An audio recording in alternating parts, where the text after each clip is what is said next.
Hi, this is Heather Langenkamp from A Nightmare on Elm Street, and you're listening to WithoutYourHead.com. Welcome to Without Your Head Horror Radio. I am Nasty Neely Jones, along with my cohorts. Jeepers John. No, it was Jittery John. I'm sorry. I forgot my name. You all added all these signatures to your names, and I can't remember mine. That happens. That would make me Terrible Troy, by the way. Oh, man. And joining us right to open the show here, we have Mark Patton, better known as Jesse from A Nightmare on Elm Street Part 2. Well, I guess to some people better know him, but I'm sure to others he's better known as Mark Patton. Welcome to Without Your Head. Hey, thanks for having me on. Yeah, how you doing tonight?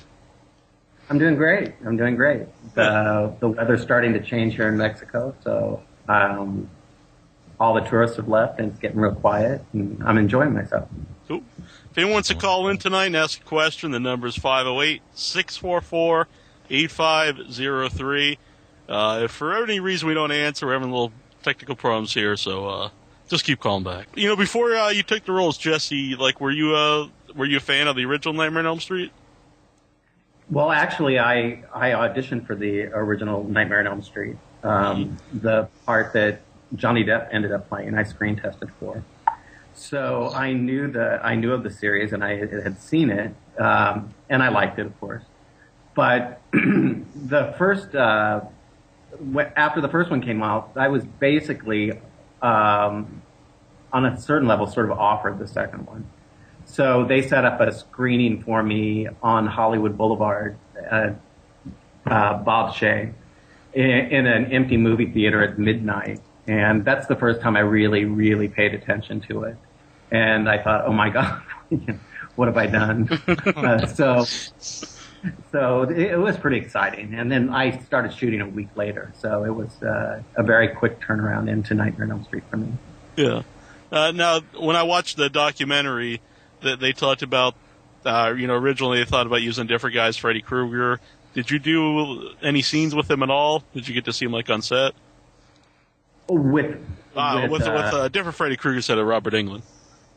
No, never. No, Robert was set by the time Nightmare on Elm Street 2 started. I mean, he had a body double, but I did almost all of my work with Robert, and Robert and I shared a dressing room. So when we were at Desilu Studios, so we got to know each other very, very well. Yeah. But at any point, did they put the costume on you? Because I actually thought whenever he was walking into that shower scene, I thought that might have been you playing the part. No, actually that was in the transformation when he comes out of the fog or the steam. That's definitely Robert. No, they didn't. But they did give me a number of, Robert had peel-away masks, and he had a new one every day. So I have 3 or 4 of those, which I gave to my nephew when he was 10 years old. And being the good kid that he is, he saved them. So they're all in perfect condition. And so now I have people tracking me down trying to buy them. You're going to give us his email address, right? So we can hit him up. Well, one of the original gloves. So that's my old age retirement piece. Oh, awesome. Eventually, somebody offers me a larger dollar figure for it, but I think I'll just hold on to it since one's in the Smithsonian. Yeah, that's pretty sweet. Maybe John might hit you up for that. You never know. Did you keep anything else from the movie? Well, actually I did keep a lot of things from the movie because we had I don't know if I talked about this on the documentary, but the only person I didn't really care for when we were filming the movie was the wardrobe mistress. And she was just not a nice person. And so it's pretty standard at the end of a movie that the costume person gets to sell off the props to return money into their kit. So I had it written into my contract. I did some extra overtime, and I traded that for everything that I touched on the set. So at the end of the movie, everything that Jesse touched or anything that I wore all belonged to me. So I actually inherited the entire wardrobe. Oh, awesome. Did you keep the glasses? I have the glasses and I have the swatch and I have the shirts with and without the blood on them because there were 5 sets of every costume. You know, like the clean shirt and the shirt that he had ripped through. And yeah, and they're all in storage. I have all of that stuff. Yeah. You ever like bring it to any conventions or anything like that? You know, I really haven't done that many conventions. I know you guys probably saw the documentary. Shortly after Nightmare on Elm Street, I stopped acting, and and I really didn't. You know, once in a while, I would. You know, I was always offered movies for probably 5 years after I quit show business, and my family sort of built a ring around me, and they would like field the calls and all that kind of stuff. So because I really just felt like I needed to leave, that it was probably not the right thing for me to do at that time. And so I really wasn't even aware. I mean, I knew I made a lot of money from Nightmare on Elm Street. I mean, I still to this day make a tremendous amount of money from Nightmare on Elm Street on the residuals and all that type of stuff. Because I have a big profit in that in my contract with that particular movie. So, but and once in a while I would, you know, Google myself, you know, maybe once every 6 months or something to see if I was still the lead in to the first name up on Google. But I really wasn't aware of the amount of attention that surrounded Nightmare on Elm Street. You know, I mean, I knew it was popular, but I didn't understand there was this whole culture on the internet and the conventions and all of that kind of stuff. I had done one convention for Fangoria when I opened the movie, and then I never did a convention again. So my first convention after 25 years, when they found me here in Mexico, I live in Mexico, in Puerto Vallarta, Mexico, and they found me through my sister-in-law, and you know, Tommy was just really sweet to her, and she said, well, I think you should call them because they seem like nice people. And so they found me, and 3 days later they flew me back to Los Angeles, and I shot the documentary. And there was I did 6 or 7 interviews, and then they had 2 booking agents there, and they said, do you have any interest in this? Because you're the sort of the Greta Garbo of horror movies. Your signature is really sought after because most people's posters are filled up with everybody but me. So they started booking me in conventions. Now my first one was in Amsterdam, and that was a trip. So they flew me to Amsterdam. I did a convention in Amsterdam, one in Munster, Germany. And the Munster, Germany, somebody just off the internet, off Facebook, called me and said, would you be interested in doing this? And I thought I was going to a big convention in Cherry Hill, New Jersey. And I thought, and they said, well, it's a small convention. And I thought, well, I'll just, give it a try. It was late at night. I think I'd had a glass of wine, and I said, sure, I'll come. And I woke up the next morning and realized that it was in Amsterdam. And, but it turned out it was a Star Wars convention, which was the one in Germany, and which they had me and the kid from Chucky. I can't remember his name, but Alex Vincent. Yes. Like, I think he was 8 years old when he was in Chucky, and now he just wanted to go to Amsterdam, so we got there, and there was all these Germans dressed up as Star Wars characters, and, I still made a lot of money, and people were really interested, but it was very weird. For my first dip in, it was like, oh my God, they were singing songs in German, and it was a trip, Then I went back to Amsterdam, and that was cool. Then I flew back and literally flew back into Mexico, and 3 hours later was on a plane to New York to go to Cherry Hill. And that was my first big convention. So, and now I'm booked up. I'm starting to get booked up throughout the year, and I'm going to really probably travel pretty much around the United States quite a bit. I know I'm going to Indiana and Orlando and Los Angeles, and I was supposed to go to Seattle, but that didn't work out.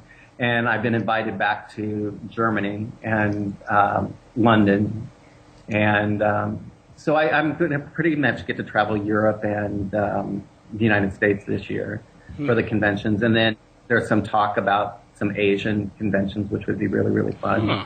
you know, these are all nice because they're nice free trips and you make money. There's nothing wrong with that. Can't beat that.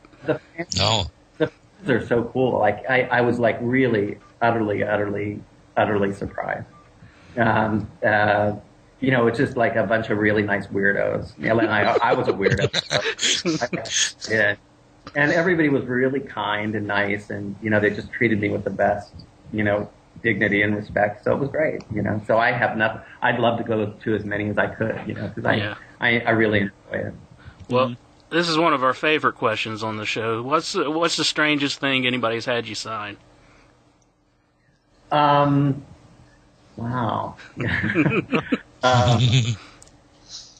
Well, people have given me pictures that are not me, which is always really weird. And, you know, body parts, you always get the body part thing. I mean, like when Nightmare on Elm Street opened originally in New York, I flew to New York for the opening of Nightmare on Elm Street. And it opened on Halloween. And at 10 o'clock in the morning, it was playing on, I think, 90 screens in the New York area. And by 10 o'clock in the morning, every show was sold out. So I would go into like crowd there and sign autographs. I mean, literally would walk in the door and nobody would know who I was. I could sit down in the movie theater. And then when that was over, it was like being the Beatles. It was wild. So I signed a lot of boobs, you know. That's I think. But I get a lot of memorabilia. People make things for me.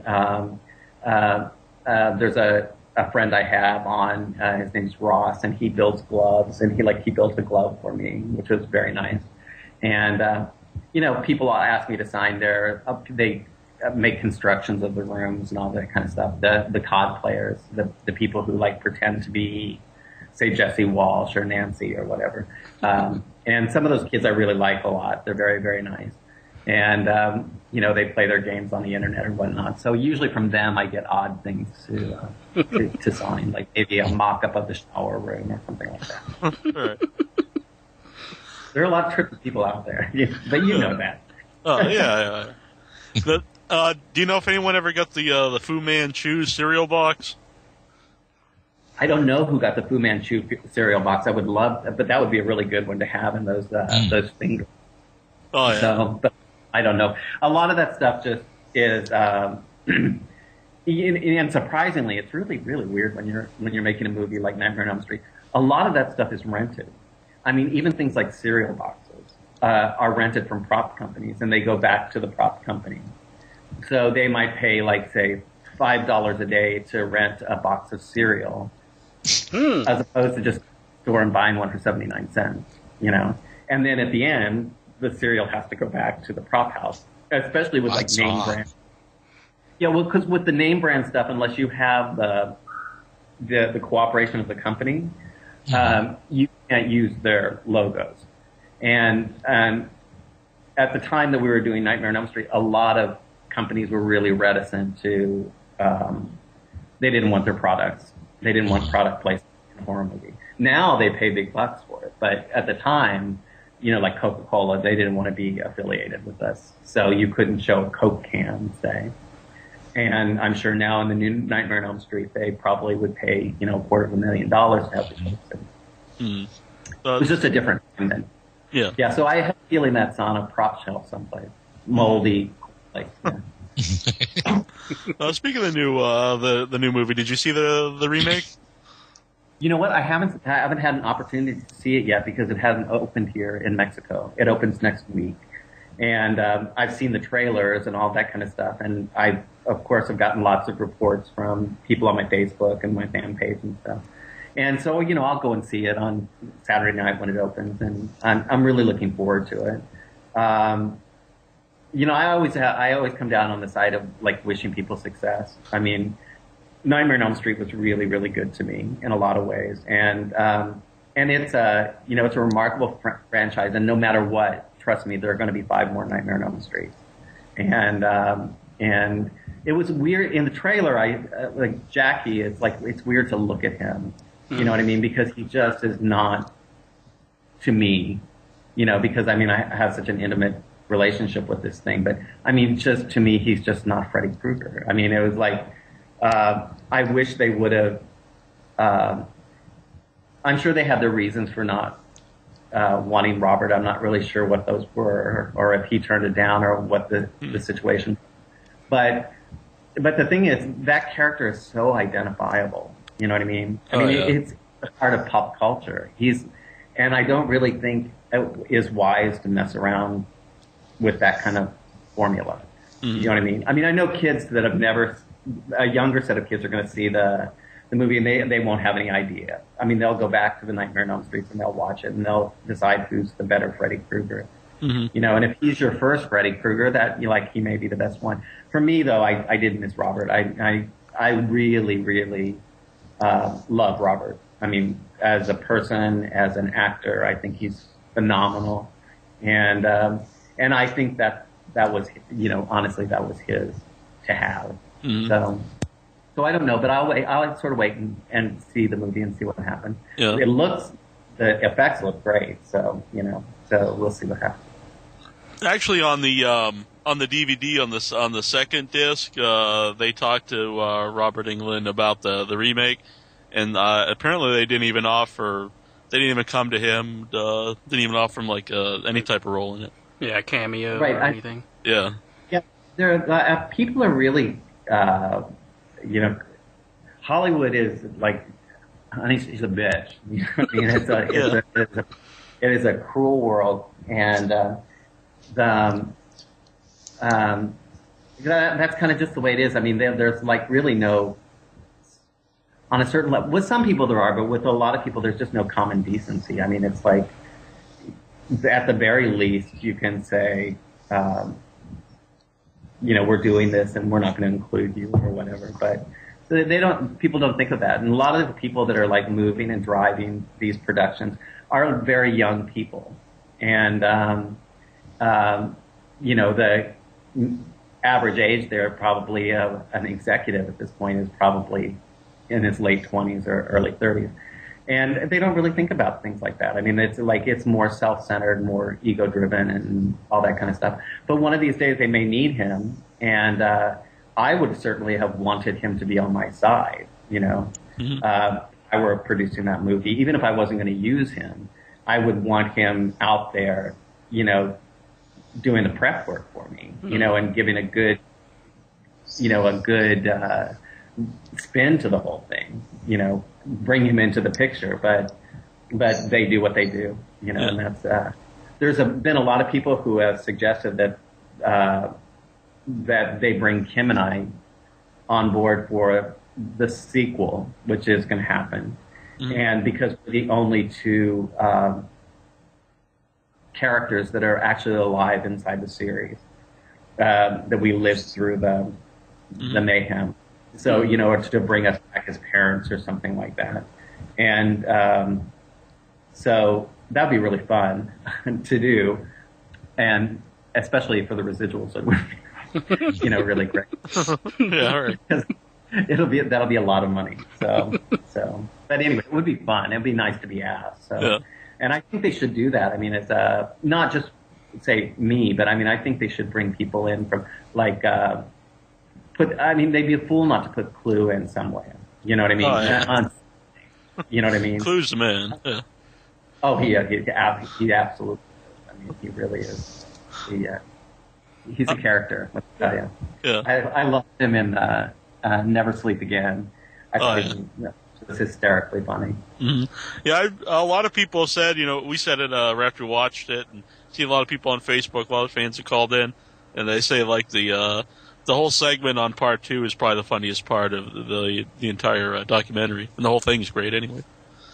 Well, I think we had like the juiciest, thing to have fun with and to talk about, because, because so much of that had been debated on the internet for so many years.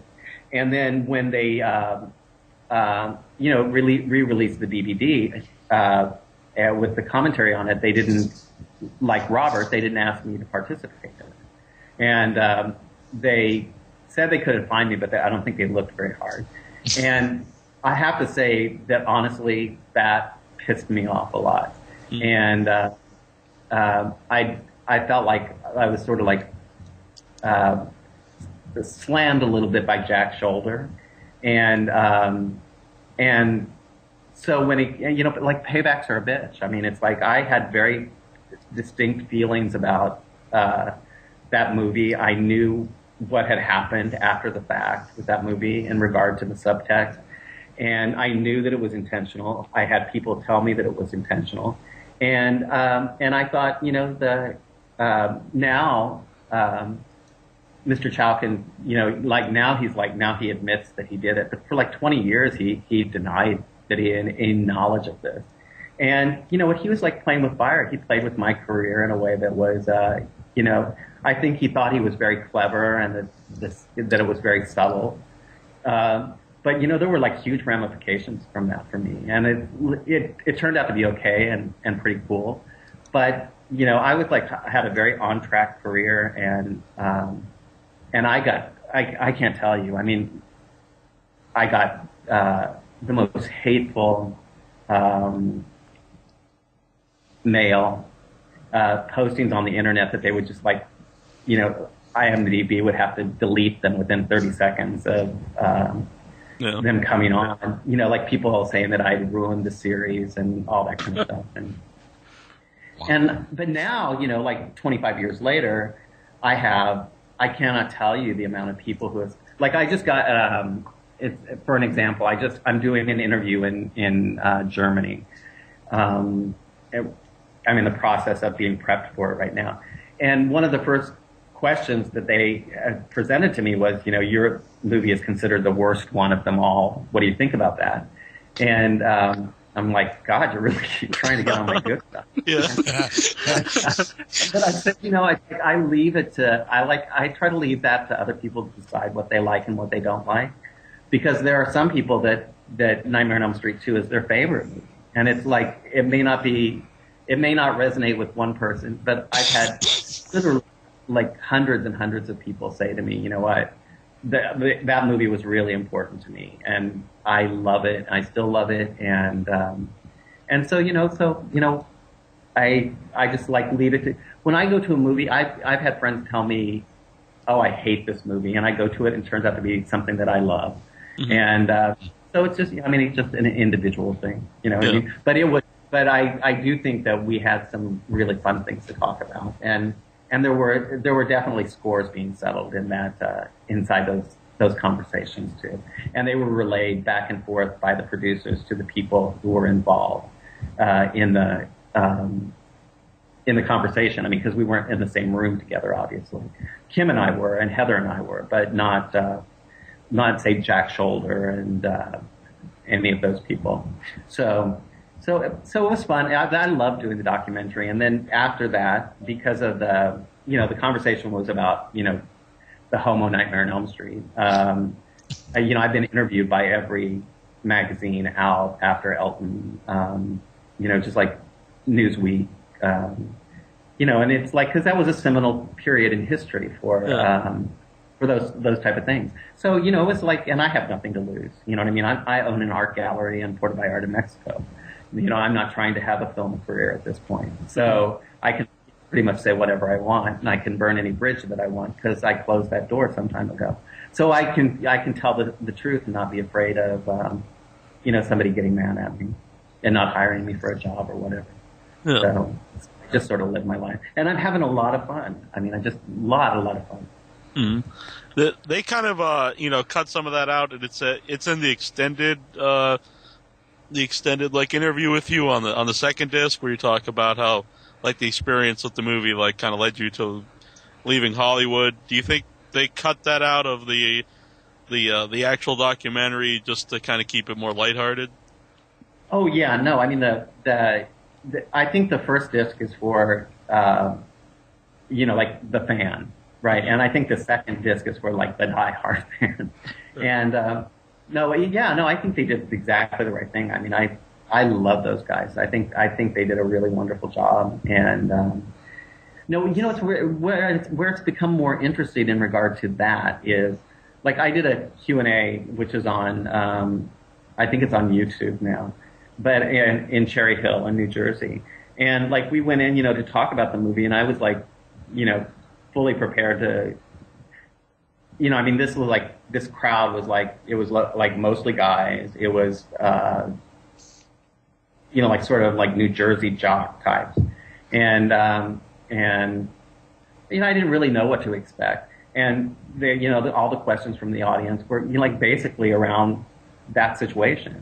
They were like, they were truly interested. I had people say like, oh, I never got that, or, and it was the secondary, the second part of the Q&A became the more questions that you would think would be asked about Nightmare on Elm Street, like the illusions or the personalities of the other actors or whatever. But the first part of the Q&A, which was an hour long, was really taken up with people asking questions about that situation, and actually being really, really, really supportive and really kind, and saying, you really should come back and act again because, you were a good part of the community. So, I don't think they let you come back after 25 years, but, I'm an old man now. So, but anyway, so I think they did the right thing in the way that they edited the video, because it's fun, it should be fun. And it's like Clu's, quip. That's the best. Yeah. In the whole thing, you know what I mean? And, how could you take offense at that? It's hysterically funny. Yeah.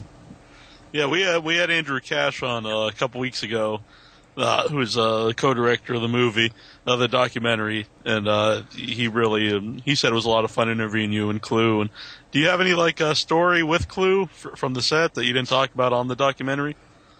Well, Clu was first of all, Clu is a legend, and in the acting community, and as is Robert, right? So, and Hope Lang played my mom, and Clu, played my dad, and they were such, they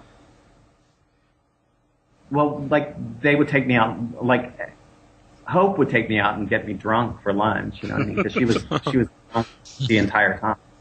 So, literally, she was drunk the entire time, and she was a great lady. She could, she could pull up, she could do 5 martinis and then walk on the set and do a thing, and then she'd go home.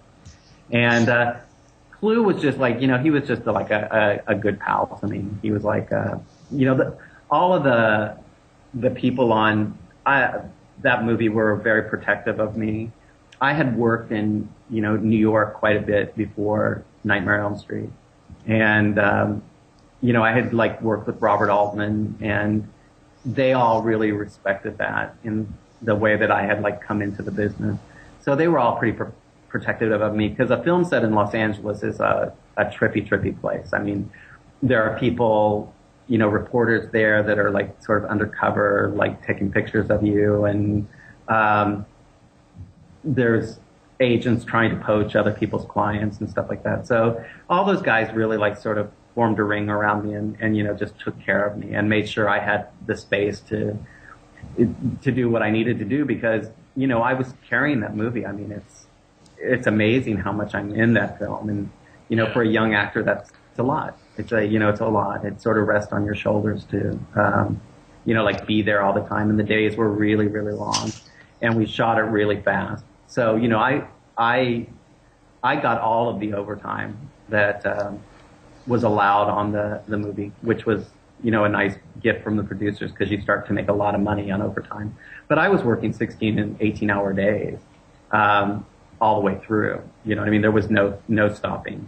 The whole thing. So that they were more paternal to me than anything else, really. Yeah. Well, here's one thing that I don't think they asked on the documentary. Was that a stunt ass, or was that your ass? No, that's my ass. That was my ass. I don't know if it's still my ass, but it was my, yeah. No, you think it's weird when you're a kid. I did this movie called Come Back to the Five and Dime, Jimmy Dean. I had done the play on Broadway, and then I filmed the movie. And I remember thinking at the time, because I wore bib overalls with no shirt on and all this kind of stuff, and I remember thinking, oh, I'm I'm such a dog or whatever. And then in Nightmare on Elm Street, it's because my first scenes were with Robert Ressler. And, Robert had a really great body because he worked out a lot and all that kind of stuff. And, I just felt like I was like a fat pig. And then I look back at those movies and think, oh my God, you poor guy, what were you thinking? But I think that's just being a young person. But I wish I had that ass now. Have you ever pulled out? Go on, sorry. I'm still doing all right though. I think I'm holding up okay. All right. Have you ever pulled off any of those dance moves since the movie? Yeah, I'm a much better dancer than that. Right. We would allow you to believe. We like to dance down here where I live. Everybody does. It's it's a cultural thing, and we go dancing, a couple of times a week sometimes. And I can bust a move, definitely. But I think that scene in the movie is so bizarre, the reaction to it, because so many people really, really like it. Mm-hmm. And I think I said this in the documentary, but the real music for that was Tina Turner's Steel Claw, and which I picked, but then they couldn't afford to buy that song for the movie. So then that's when they put in Bonda's All Night Long gay disco song. Mm-hmm. And yeah, but we did it in the documentary. It was a little embarrassing. I realized I wasn't, 25 anymore, so. It made for a funny scene. Oh, I think it did too. Yeah. I did too. Here in the chat room, Brish Uncool, he was saying, kind of like we were talking about earlier about being a young guy in the movie. He was saying, what was it like to be such a young actor and be paired with a seasoned actor like Robert Englund? Well, I knew Robert before, so by reputation, and Robert was in a movie called Buster and Billy, and with Jan Michael Vincent, and I remember this movie really, really well because there was an albino in it, and he was the protagonist, and he was amazing. And I remember thinking at the time, where did they find this albino, that can act like this? It's amazing. And that, of course, it turned out to be Robert. And so I started following his career like pretty early on as somebody that I thought was very, very interesting. But by the time I got to Robert, who Robert made me very comfortable, and, we were peers. I had worked with,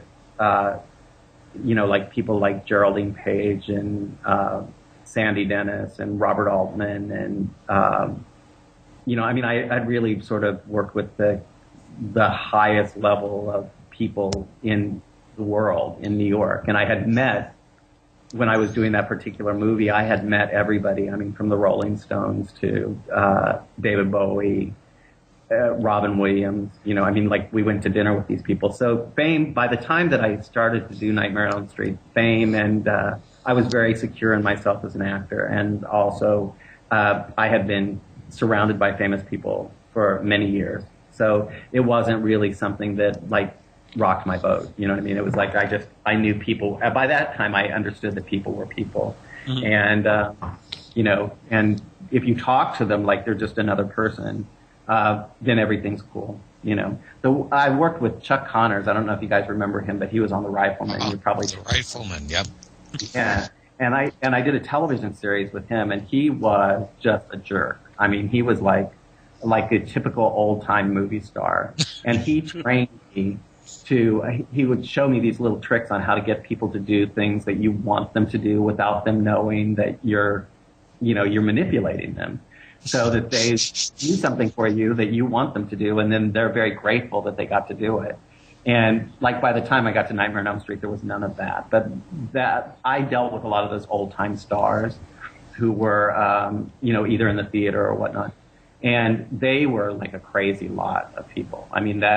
The pissing contests were very strong, especially among those older actors, about who was who was the top dog in the deal.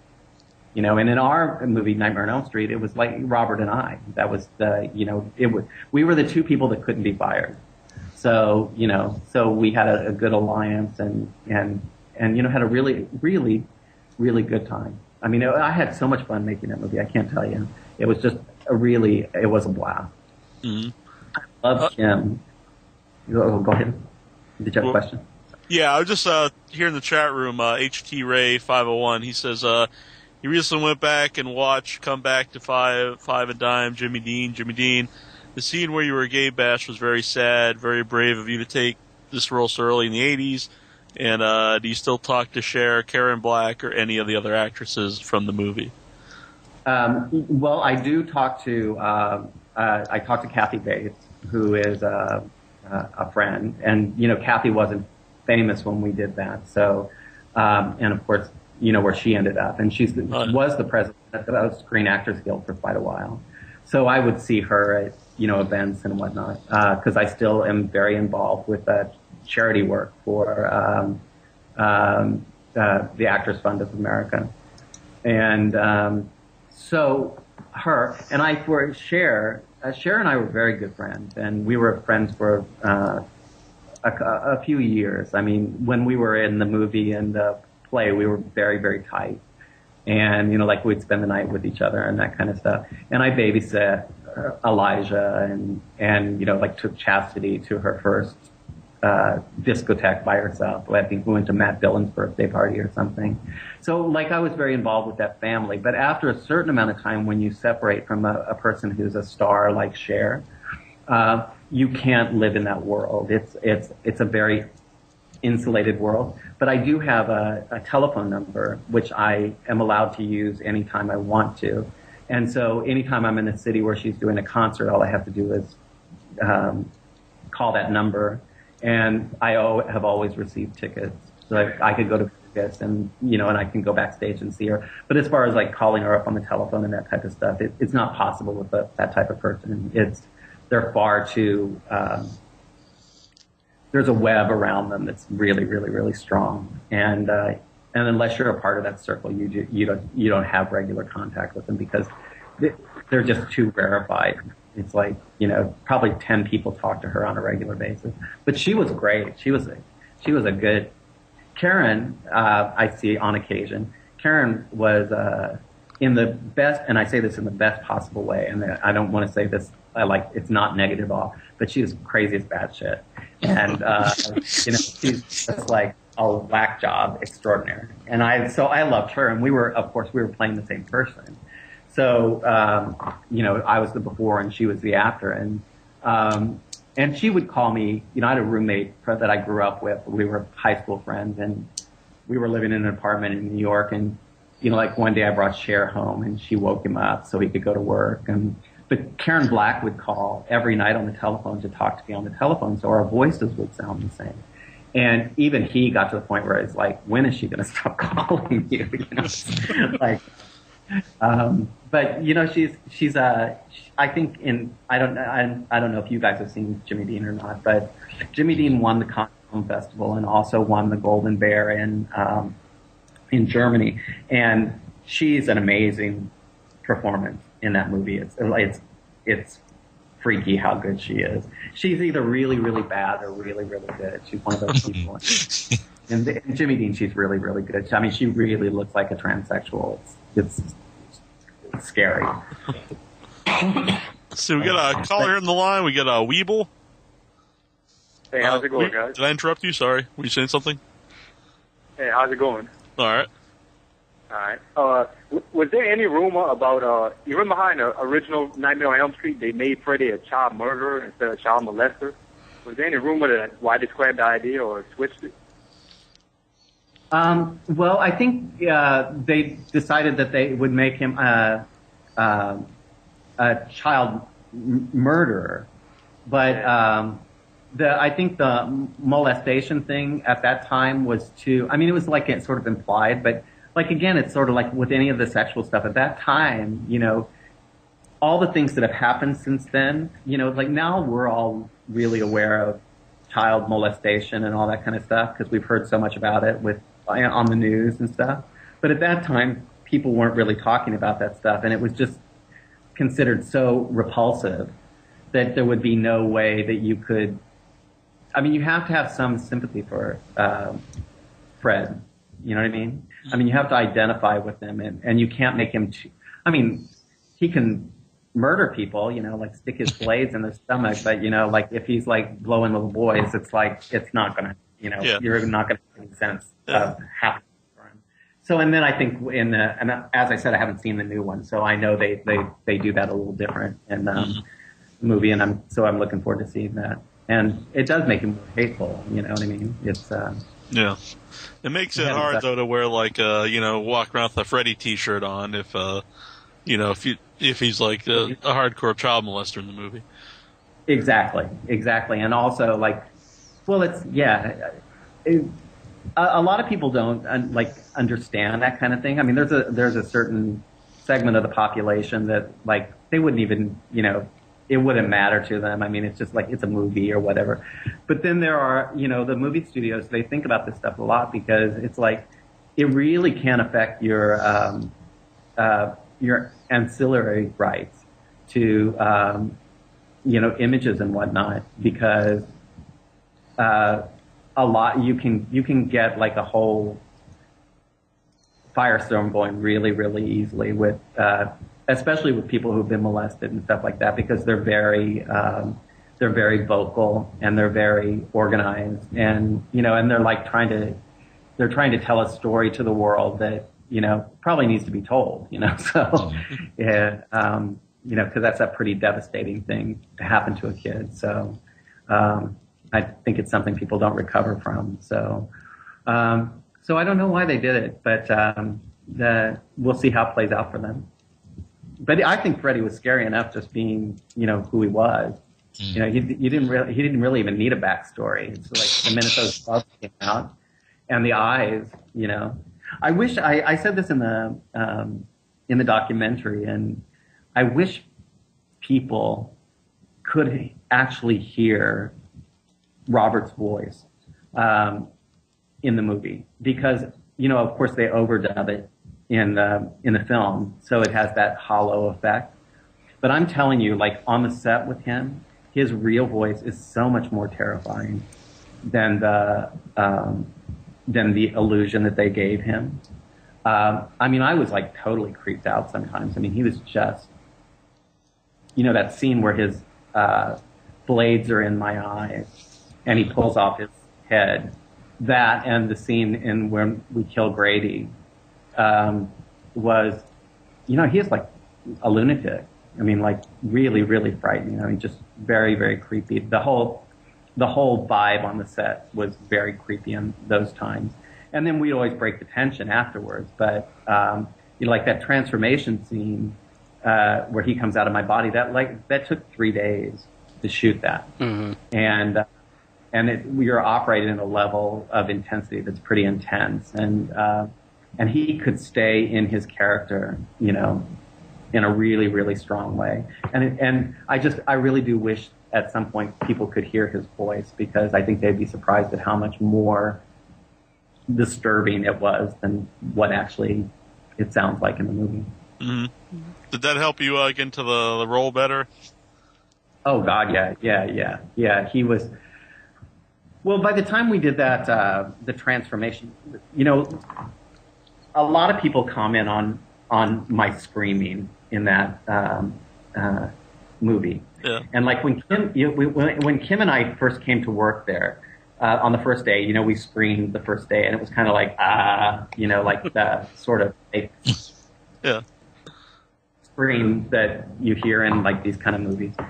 And the more time went along, it's like they would say scream, and we could like blast out the block. You know what I mean? It was like Sydney, the girl that Sydney Walsh. She shot at the first week and the last week. And when she came for the last week, when we shot the stuff on the bus with her, and they said scream, and she blew the take because she just couldn't believe it. I mean, she opened her mouth to scream, and she was kind of like, sort of like wussy kind of scream. And Kim and I were like the Mormon Tabernacle choir, you know. It's just like it just naturally came like screaming out of it. And you know, it's like once in a while I have somebody still like I tell you I've become really terrible. It's like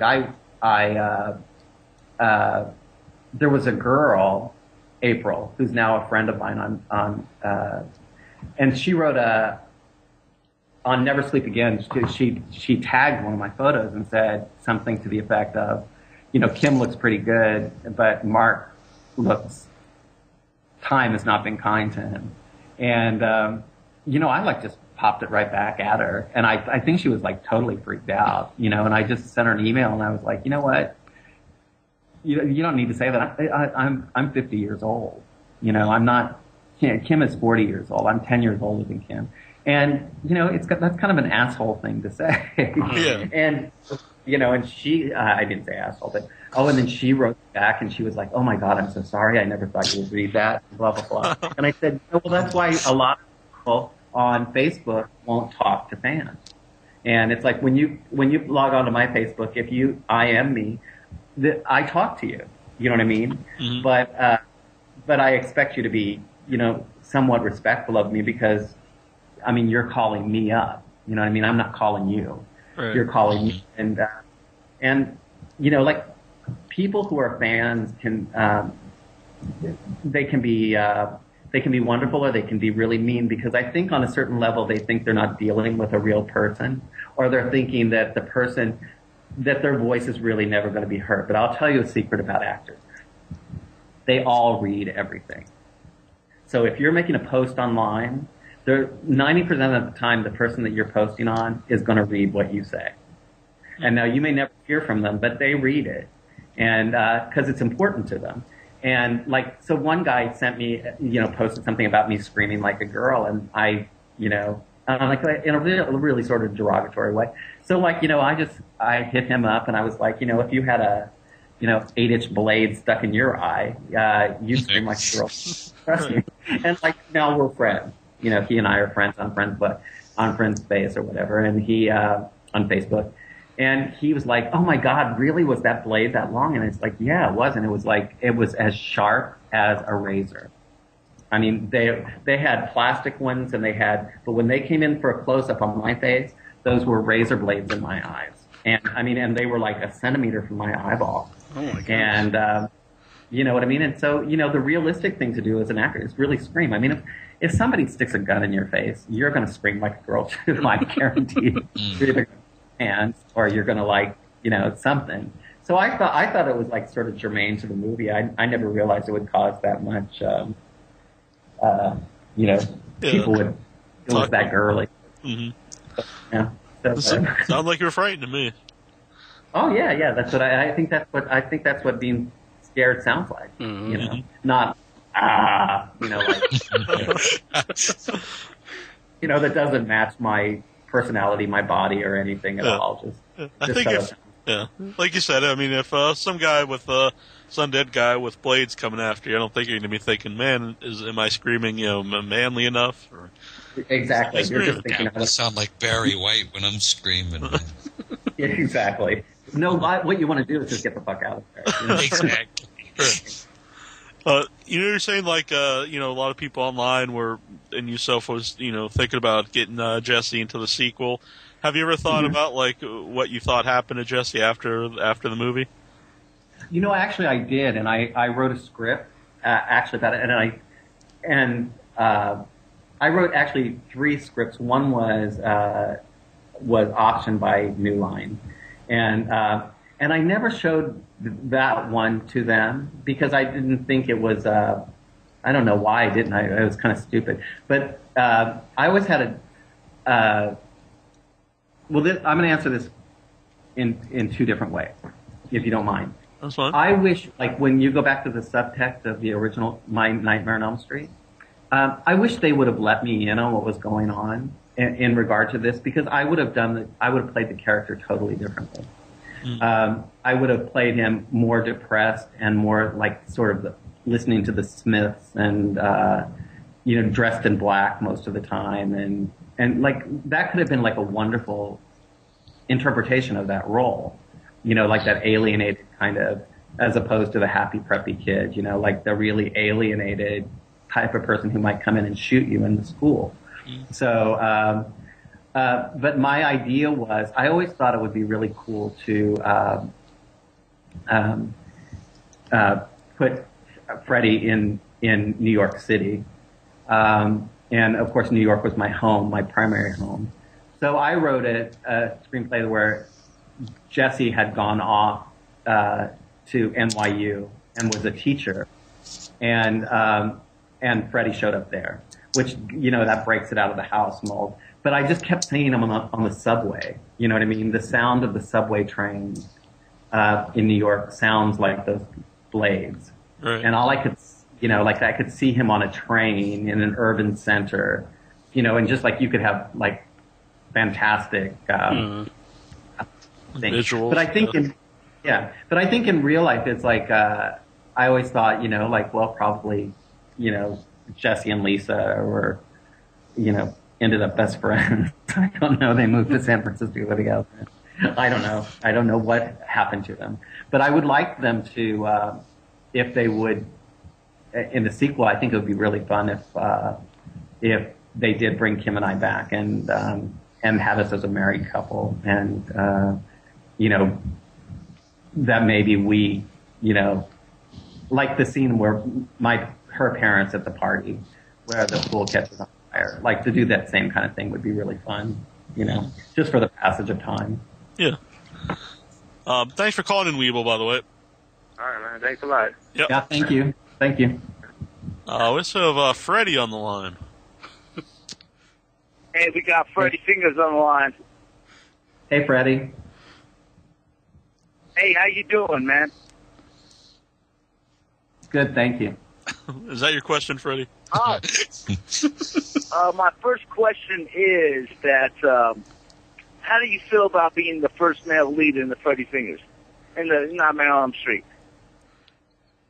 I felt like really good about it. It's like one of the, we talked about that in Never Sleep Again. I don't know if you know that, if you've seen Never Sleep Again yet.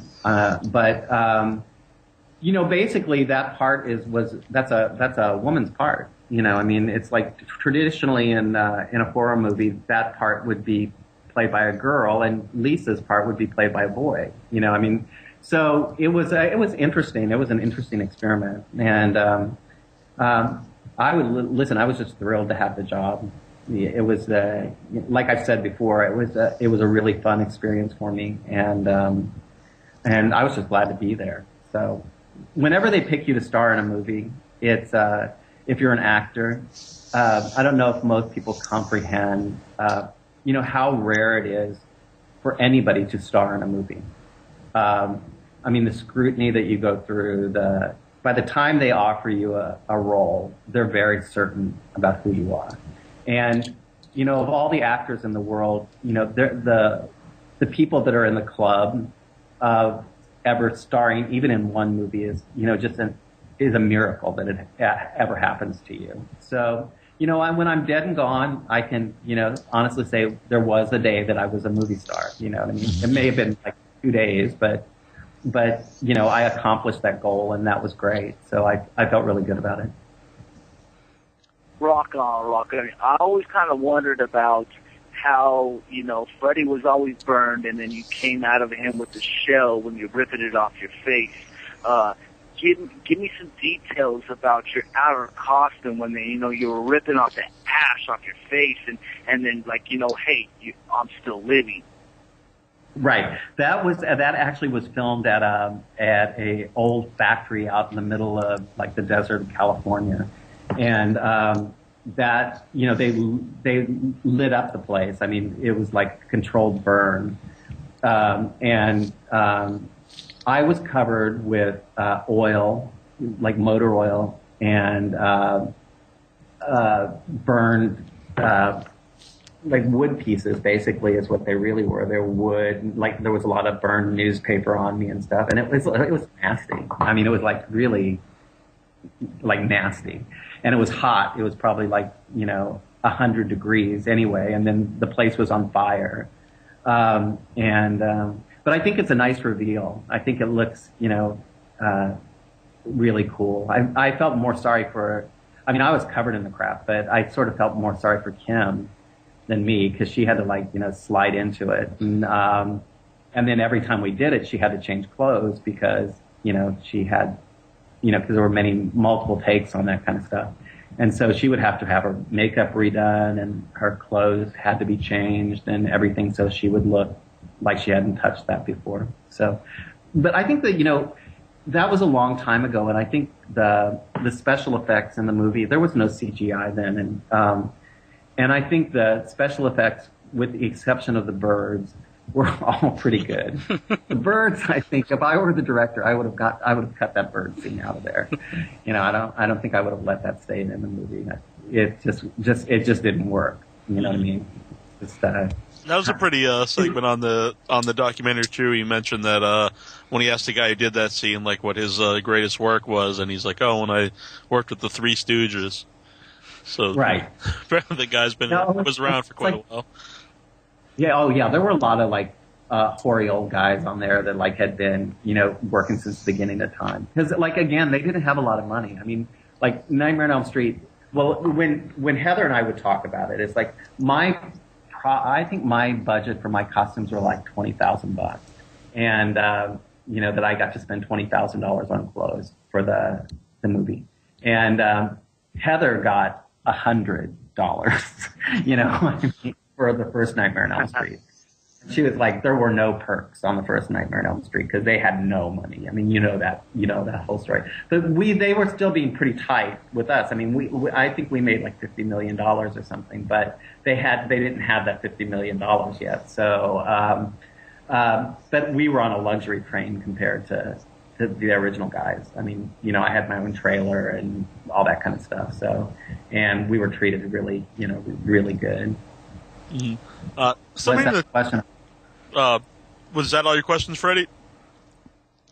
I'm still here, man. Yeah, I always kind of just, that you had your partner, whether it was Jesse or Lisa or Nancy and Glenn, man. You always got that person to depend on, and that's what I kind of like to see, whether, I ain't even talking about the remake, but I always liked that, where it was just that feeling that, you kind of had that person to rely on where, you didn't have your answers that couldn't be questioned by yourself, so you had to rely on the other person that responded. Right, yeah. Well, you need that, you know what I mean? That's an important part of that whole drama, that you, especially when things are in, in your head so much in this type of movie, I mean, it's all imagination and you're in altered states a lot of the time. You need that pair of people that's what drives the drama. You need that pair of people to, kind of walk the audience back into the story, to keep it straight. Yeah, I think they did a really good job of always having those kind of friendships in Nightmare on Elm Street. And I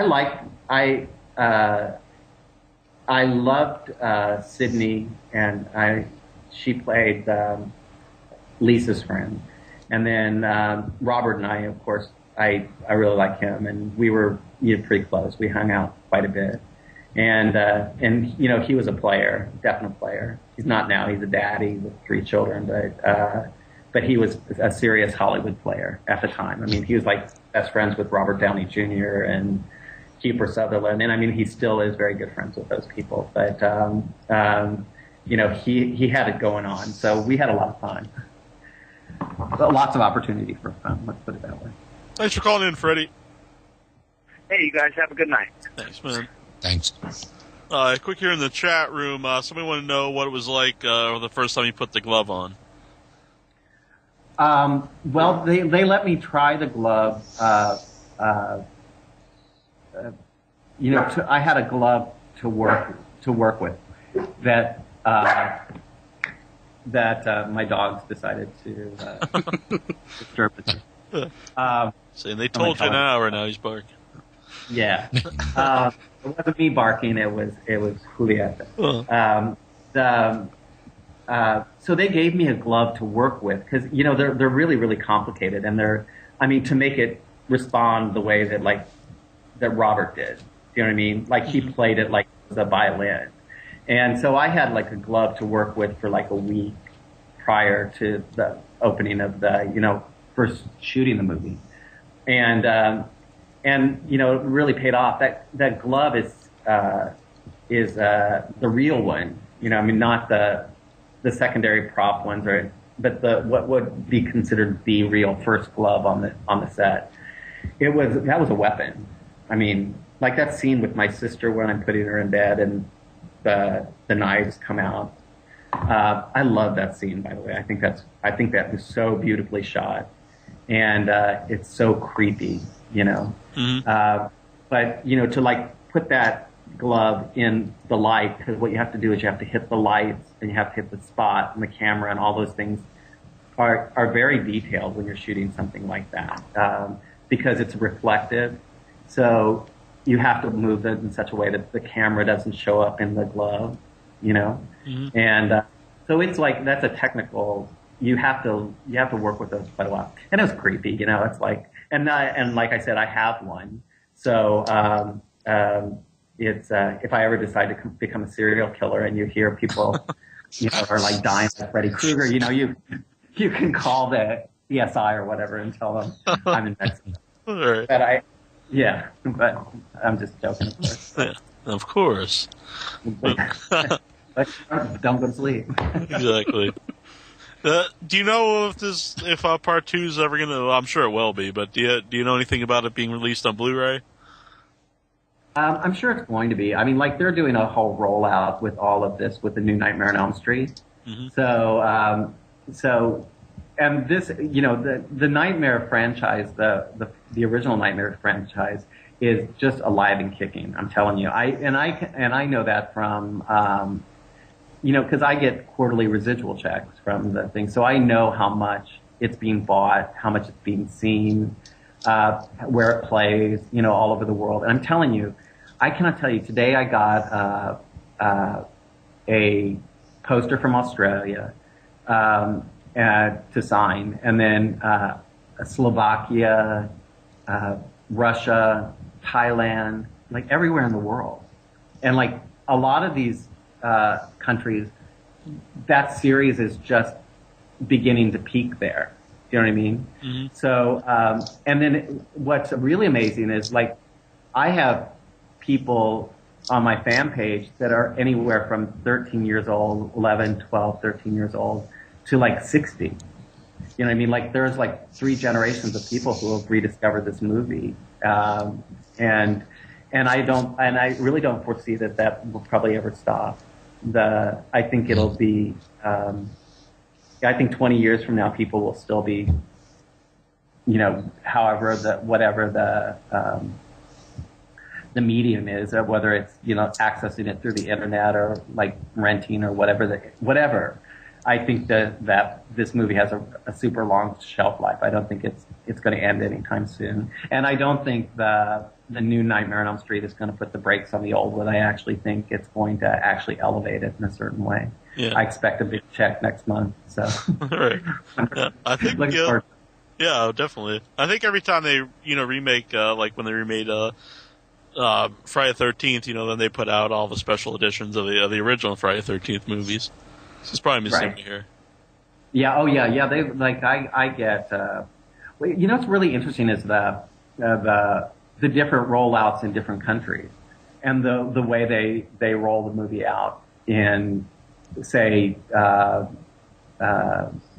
Thailand as opposed to the way they roll it out in Germany, because of course all the boxes are different and they push different aspects of the movie. Yeah. So I have quite a collection of, or I have seen like most of the stuff in the world at this point. But it's funny to see like on some of them it's all Freddy, and then in some countries like in the Asian countries it's all me, because they like the blonde, like sort of soft boys are like big stars there. Mm-hmm. I used to be the spokesman for Nestle's chocolate in Japan for a couple of years, and Oh, wow. they liked yeah, I know. That was a trip. I had they could call in to speak to me on the telephone. It cost $1 to speak to me on the phone. And they would say Like a 900 number. That's pretty cool. I was a 900 number. I had my old line of coffee mugs and all this kind of stuff. And their commercials there are like 2.5 minutes long, and they cross-pollinate. Like it'd be like a stereo and the music, and my house that I lived in, I was a typical American boy, but it was the penthouse at the Lexington Avenue Hotel, and they would pay me in cash, which was unbelievable. And but they would call up on this like 900 number, and they'd say like, well, what kind of girl do you like? And I would say, oh, I like my girlfriend to be 5'2" with brown hair and brown eyes, and it's like a typical Japanese girl. And but then I would get these fan mail. I say some of the Japanese fan mail because it looks really cool because they're the writing and the papers they use and all that kind of stuff. And they would always send me money.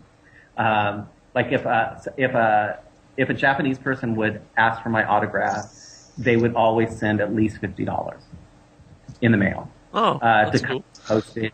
Yeah. Because I thought, I try to give everybody, I go to conventions and I sign autographs for $20 or whatever, the going rate is at those conventions. But I get a lot of requests for autographs online, and I don't sell my autographs online. And but I do give them to certain people. I can't give them to everybody because you know what? It's too expensive. Yeah, shipping. Because of the shipping, because of the country I live in. Right. So, and the mail is not reliable. You know what I mean? Coming out of Mexico. Coming into Mexico, it's very reliable, but going out is not so much. And so I really feel like especially if somebody's sending me something that's really, precious to them, I feel like the only way I can send it back to them is like FedEx or UPS or something like that, because I want them to actually get it. I don't want them to lose their thing. Yeah. But when I get requests from Buenos Aires in Argentina, and I know the kid is living in a slum, you know what I mean? And then those are the people that I make sure they get a picture. And then otherwise, sometimes I have to say no and I feel bad about it. But literally if I answered all the fan requests that I've had for pictures, it would cost me $1,000 a week just to send them out. And I love y'all, but not $52,000. Right. Well, I hope we get something autographed after the interview. Well, of course. All right. You just send I want to ask real quick was you said after the movie you didn't take any roles, and did they offer you any roles in any of the sequels? No, they never did, and a lot of people were really surprised about that. I think on a certain level, but also I really did make a real strong dropout. It's like it was very difficult to find me. I intentionally made it very difficult to find me. And it's easy to look back and, have hindsight in 2020 on all those kind of things. But I came very close to what I would consider real stardom. And right around the time of Nightmare on Elm Street, I was like a very desirable commodity in California. And I think, for me as a person, I sort of believe we all have destinies or whatever. And I believe that I got sort of like pulled out of the jaws of death real quickly, because I don't think that I would have been the type of person who would have been a good movie star. I can't imagine, it's like I watch people today like Lindsay Lohan and, like people who are like friends of mine. I'm very good friends with Sarah Jessica Parker, and, I've known her since she was 13 years old. And I really don't know how they survive in that world. Because you're really you're stalked like an animal now, and it doesn't really even matter if you're a superstar. Mm-hmm. And the way that the press is so invasive now, my life could never have stood up to that kind of scrutiny. I think I would have been humiliated in a million different ways. And, I could think positive and think maybe I would have responded to those things in a cool way. But I don't really think that I was the type of person that would have So I think that I think I got out at the right time. I mean, I accomplished my goal when I came to New York. I wanted to be an actor, and and I come from a small town. I had never been on an airplane. I gutted this thing out. Is what I did. I set my eyes on a prize, and you know what? I achieved it, and I feel really good about that. And then I went on to another life, and my goals have always been very, very high for myself. My expectations of myself have been really high. And you know what? Almost everything that I've set out to succeed in life, I've succeeded at it. And now I live in Mexico, and I do a lot of work with people who are poor, but I don't do like charity work. I teach people to be capitalists, and I have this gallery in this store, and I live in paradise. You know, I'm 50 years old, and if I want to close my store and go to the beach, that's what I do. And so I feel like I've been blessed with an amazing, amazing, amazing life. And I don't really believe that I would trade my life for anybody else's. I would like to know what it's like to be, Tom, not particularly crazy Tom Cruise, but I would like to know what it's like to be that for a day. You know, I mean, to have that kind of access to the world is kind of fantastic. But when you get that kind of access to the world, you know, when you get a private jet, and I've been in that experience, you know, where it's like you're inundated, you're surrounded, you give up a lot too. You know, I mean, you give up, like even, you think about this. I made a few movies, and now it's 25 years later, and I'm talking to you. Mm-hmm. Fame never goes away. True. Ever, ever, ever goes away. One little piece of fame. And if I died tomorrow, you know what I mean? It would be Nightmare on Elm Street star. I mean, it doesn't matter. That's the way it happens. Mm-hmm. You know, and if I make a mistake, you know, if I got arrested for drunk driving, say, tomorrow, in some newspaper it would say, you know, former child actor, you know, another one arrested on drunk driving. Well, that person has no.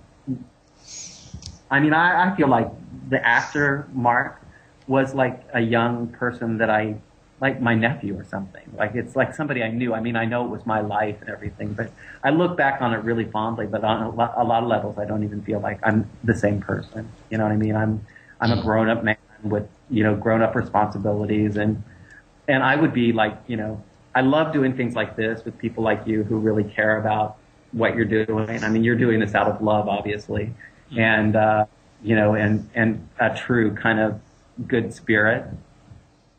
But, you know, like people taking your pictures and going through the garbage can, and, you know, I had a friend who died, and they went through his garbage cans, and it was a horror show for everybody involved. And I thought, you know what? I'm lucky that I avoided that. I really am. So, because I don't think I'm tough enough for that type of life. I'm too nice a guy. All right. Well, I want to thank you for coming on tonight. It's been an awesome interview. Everyone here in the chat room really enjoyed it. Well, thank you very much. I appreciate it, too. And if you guys will all send me your address, I'll send you some FedEx. Some okay? All right. And thanks, everybody that was listening. I appreciate it. It's been a lot of fun for me. So I'll talk to you guys later. All right. Thanks, man. Good night. Hi, this is Lisa Wilcox from Nightmare on Elm Street 4 and 5, and you're listening to WithoutYourHead.com.